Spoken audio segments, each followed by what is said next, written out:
ये दोस्तों नमस्कार। मैं उपस्थित हूँ आपका एक टॉपिक लेकर, कॉल जो कि छूट गया था। आज सुबह ही मुझे एक फ़ोन आया तो मुझे पता चला कि कॉल टॉपिक जो है आपका छूटा हुआ है। वर्णमाला आपकी शाम तक हो जाएगी, ठीक है। चलिए तो शुरू करते हैं। कॉल कॉल के बारे में मैं आपको बताऊं। कॉल का अर्थ होता है समय। परिभाषा से यदि आप देखें, क्रिया का वह रूप जिससे किसी कार्य के समय उसके पूर्ण अथवा अपूर्ण होने का बोध हो, काल कहलाता है। ठीक है। काल के तीन भेद हैं: वर्तमान काल, भूतकाल, भविष्य काल। तीन प्रकार के समय हो: वर्तमान, भूत, भविष्य। वर्तमान, भूत, भविष्य तीन प्रकार के काल हो। वर्तमान काल जिससे किसी क्रिया या क्रियाओं की निरंतरता का पता चले। निरंतरता का मतलब है कि वो क्रिया अभी भी हो रही है या अभी अभी हुई है। ये वर्तमान काल है कि इस वक्त प्रेजेंट में है, वो अभी हो रही है, ठीक है, या अभी हुई है। वर्तमान काल के 6 भेद बताए। 6 प्रकार कौन कौन से हैं? सामान्य वर्तमान। सामान्य वर्तमान को आप इंडेफिनिट टेंस से जोड़ लेंगे। सामान्य वर्तमान को आप इंडेफिनिट टेंस से जोड़ लेंगे। जनरल प्रेजेंट, क्रिया का वह रूप जिससे किसी क्रिया का वर्तमान में होना पाया जाए, अभी वर्तमान में। जैसे मैं खाता हूँ, नरेंद्र लिखता है, प्रशांत गाता है। इससे मुझे पता चल रहा है कि हाँ, ये काम जो है ये अभी प्रेजेंट में है, तो सामान्य वर्तमान हो गया। दूसरा है तत्कालिक वर्तमान। तात्कालिक वर्तमान जो है वो कंटिन्यूस टेंस है। तात्कालिक वर्तमान में क्रिया जो है वो निरंतरता में चलती रहेगी, चल रही है अभी। ना वह खत्म हुई, ना तो वह भूत में पहुंची खत्म हो गए, ना वह भविष्य में चलेगी या नहीं चलेगी इसका भी नहीं पता, लेकिन वर्तमान में चल रही। तो क्रिया का वह रूप जिससे पता चले कि क्रिया वर्तमान में हो रही है। उदाहरण: मैं खा रहा हूँ, नरेंद्र लिख रहा है, प्रशांत गा रहा है। एक ही प्रकार के, एक ही नाम से उदाहरण इसलिए सेट कर दिए ताकि आपको उदाहरण याद रहे और उदाहरण से फिर परिभाषा याद रहे। कल की क्लास में मैंने आपको बताया था कि उदाहरण हमारे दिमाग में फिट रहने चाहिए। तो तात्कालिक वर्तमान जिससे क्रिया के वर्तमान में होने का पता चलता रहे, कंटिन्यूअस टेंस की तरह, ठीक है। पूर्ण वर्तमान, पूर्ण वर्तमान में देखो नाम से ही पता चल रहा है, पूर्ण यानी क्रिया अब पूरी हो चुकी, अब क्रिया का एक हिस्सा निपट चुका। जैसे ये खींच गया डंडा, ये रेखा मैंने खींच दी, तो इसे मैं खींच के ये पूरी हो चुकी है अब रेखा, तो ये पूर्ण होगी। यहां ये पूर्ण वर्तमान हो गया। अब पूर्ण वर्तमान क्रिया के जिस रूप से कार्य का पूरा होने का पता चले, पूर्ण वर्तमान कहेंगे। जैसे मैंने अभी रोटी खाई है, नरेंद्र ने अभी पत्र लिखा है, प्रशांत गाना गा चुका है। परफेक्ट टेंस की तरह ही इसकी पहचान है, अपने दिमाग में बिठाते चले जाना। तो पूर्ण वर्तमान कार्य निपट चुका है। संदिग्ध वर्तमान, जैसे कि संदिग्ध से उसके अर्थ से ही पूर्ण वर्तमान क्या है? परफेक्ट टेंस, ठीक है, जिससे किसी कार्य के पूरा होने का पता चले, पूर्ण वर्तमान करें। अब संदिग्ध वर्तमान, संदिग्ध से जैसे कि आपको नाम से ही पता चल रहा है, हिंदी में सब नाम का ही खेल है। यदि आपको नाम आपने अच्छे से पढ़ लिया हेडिंग का और आपने देख लिया कि ये इससे क्या इसका अर्थ निकल रहा है, तो वहीं से परिभाषा निकल जाएगी। संदिग्ध वर्तमान, संदिग्ध वर्तमान में आपको नाम से ही पता चल रहा है, संदिग्ध है, किसी व्यक्ति पर शक है, इसका मतलब यहाँ वाक्य पर शक होगा, यहाँ काल पर शक होगा। तो क्रिया के जिस रूप में के होने में संदेह प्रकट हो, शक प्रकट हो कि हुई या नहीं हुई, लेकिन वर्तमान में होगी इसका कोई संदेह नहीं है। वर्तमान में ही होगी, होगी वर्तमान में ही, इसका कोई संदेह नहीं, पर होगी या अभी हुई या नहीं हुई इसका संदेह है।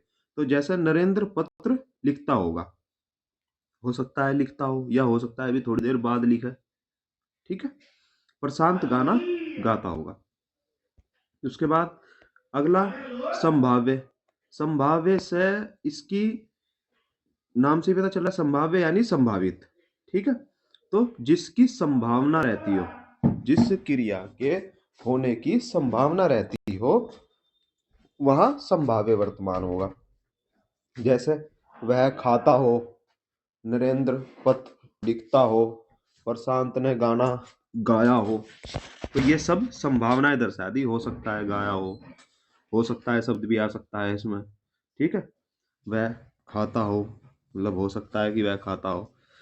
हेतु हेतु मद वर्तमान, देखो हेतु हेतु मद जो वाक्य है, हेतु हेतु मद जो काल है वो तीनों कालों में है, वर्तमान में भी, भूत में भी और भविष्य में भी।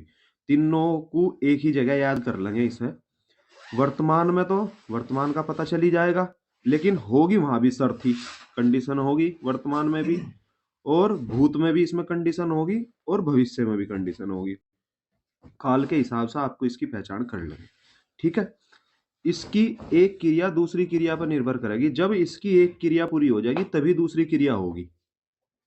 ठीक है, एक क्रिया पूरी हुई, दूसरी क्रिया हो रही है, तो वर्तमान हो गया। एक क्रिया पूरी हुई थी फिर दूसरी क्रिया हुई थी तो भूत है। और एक क्रिया होगी और फिर उसके बाद दूसरी क्रिया होगी तो भविष्य है। तो हेतु हेतु मद का अर्थ ही यही है, कंडीशनल। यहाँ शर्त होगी, एक क्रिया पहले पूरी होगी फिर दूसरी पूरी होगी, शर्त के अधीन रहेगा। अब जैसे उदाहरण से समझो, वह चला गया हो तो दरवाजा बंद कर दो। अब देखो इस उदाहरण में ही कह दिया कि यदि चला गया हो तो दरवाजा बंद कर दो, नहीं गया हो तो मत करना, अभी दरवाजा मत बंद करना। ठीक है, जैसे अगला उदाहरण देखो, अनमोल गांव गया हो तो उससे घी मंगा लो। यहां मैंने अपने दिमाग में सोच रखी, जिसके बारे में हम पूर्वाग्रह, जिसे पूर्वाग्रह भी कहते हैं, वही हेतु हेतु मत है। पूर्वाग्रह का मतलब है, पूर्वाग्रह तो थोड़ा सा एक अलग वो हो गया कंसेप्ट। पूर्वाग्रह का मतलब तो ये होगा कि किसी के बारे में पहले से ही अवधारणा बनाना। लेकिन जब हम थिंकिंग करते हैं कि हो सकता है फला आदमी गांव में गया हो उससे पूछ लो, या हो सकता है फला आदमी इस चीज के बारे में जानता हो, या वो भी नल ठीक करे उससे देख लो।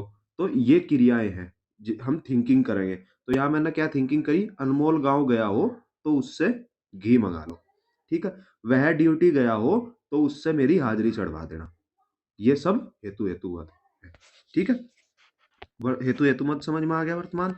उसके बाद भूतकाल, जिस क्रिया से कार्य की समाप्ति का बोध होगा, समाप्त होगी भूतकाल में, चली गई, खत्म हो गया किस्सा। ठीक, भूतकाल के भी 6 भेद है, सामान्य भूत, आसन भूत, पूर्ण भूत, अपूर्ण भूत, संदिग्ध, हेतु हेतु मत।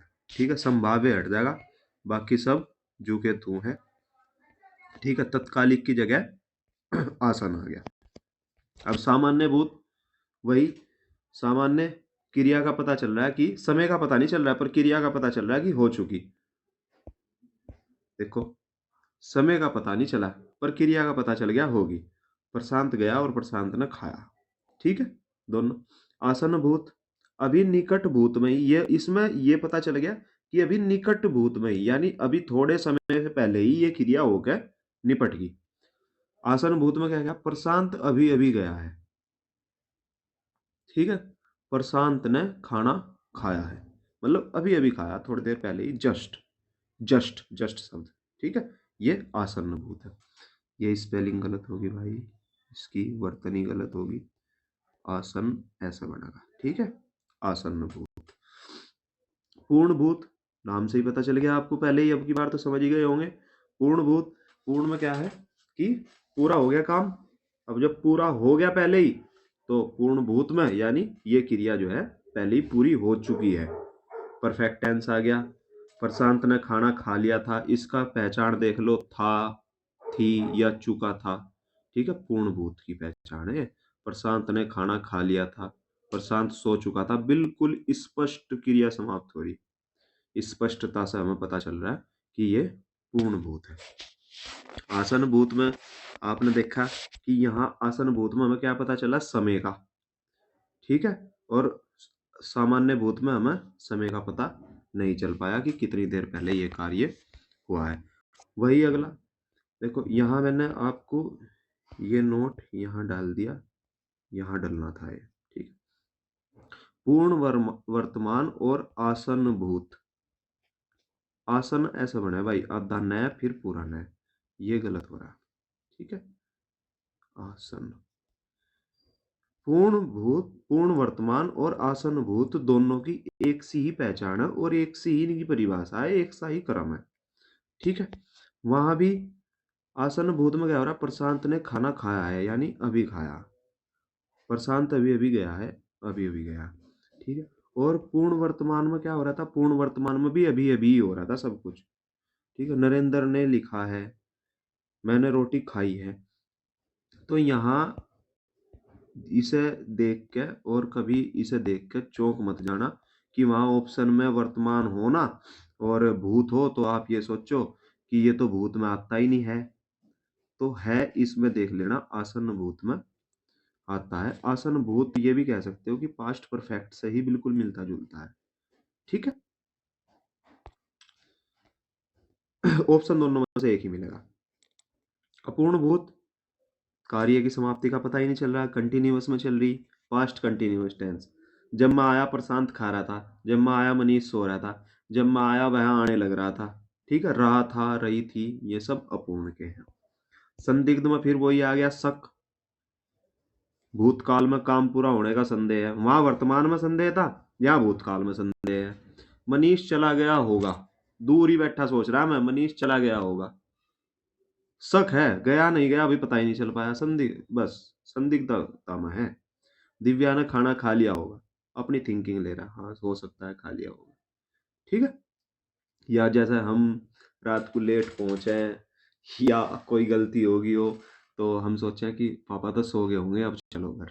ठीक है, मम्मी बचा लेगी। तो ऐसे ही संदिग्ध को ध्यान रखना, ये थिंकिंग। हेतु हेतु मत मैं आप लोगों को पहले ही पढ़ा दिया। एक क्रिया पूरी होगी, दूसरी क्रिया पूरी होने वाली होगी, वो ही सेम है। ठीक है।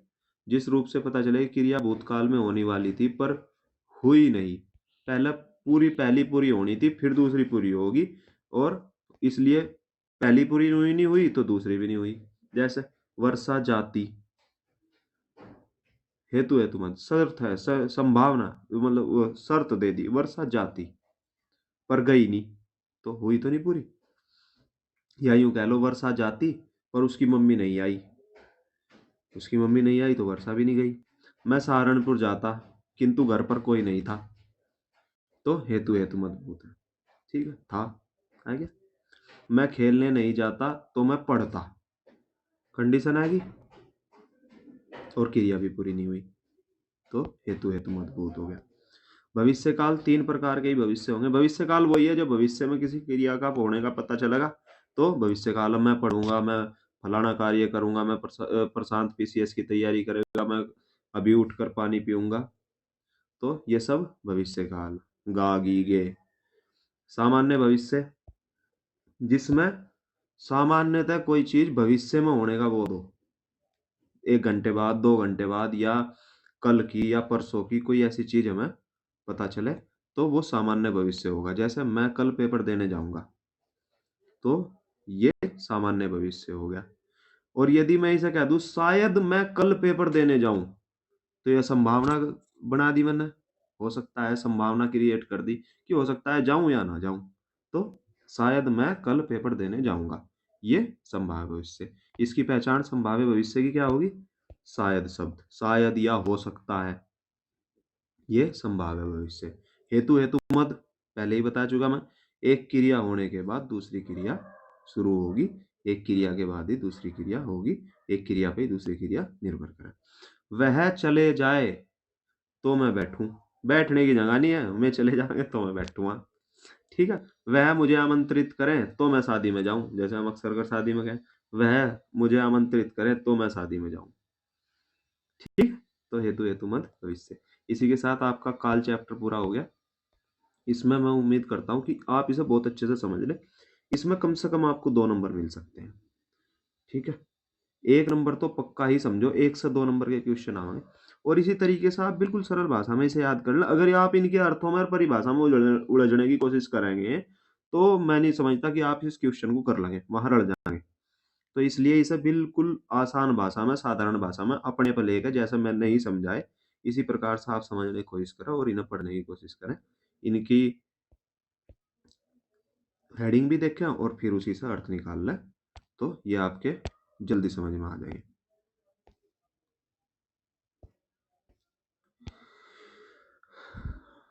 इसी के साथ शाम को मिलते हैं आपकी क्लास वर्णमाला के साथ, ठीक है। बाकी के चैप्टर आपके धीरे धीरे पूरे होते रहेंगे। और अब मैं लास्ट में 10 क्वेश्चन आपको 10 या 15 क्वेश्चन रोज रिवाइज करने की कोशिश करूंगा आज की 1 तारीख के बाद, ठीक है। 1 तारीख तक तो मैं थोड़ा सा व्यस्त हूँ और आज की वर्णमाला की क्लास हो जाएगी आपकी।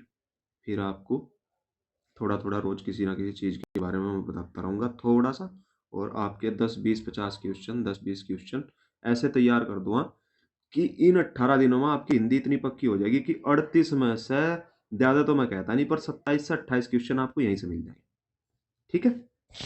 जय हिंद, जय भारत।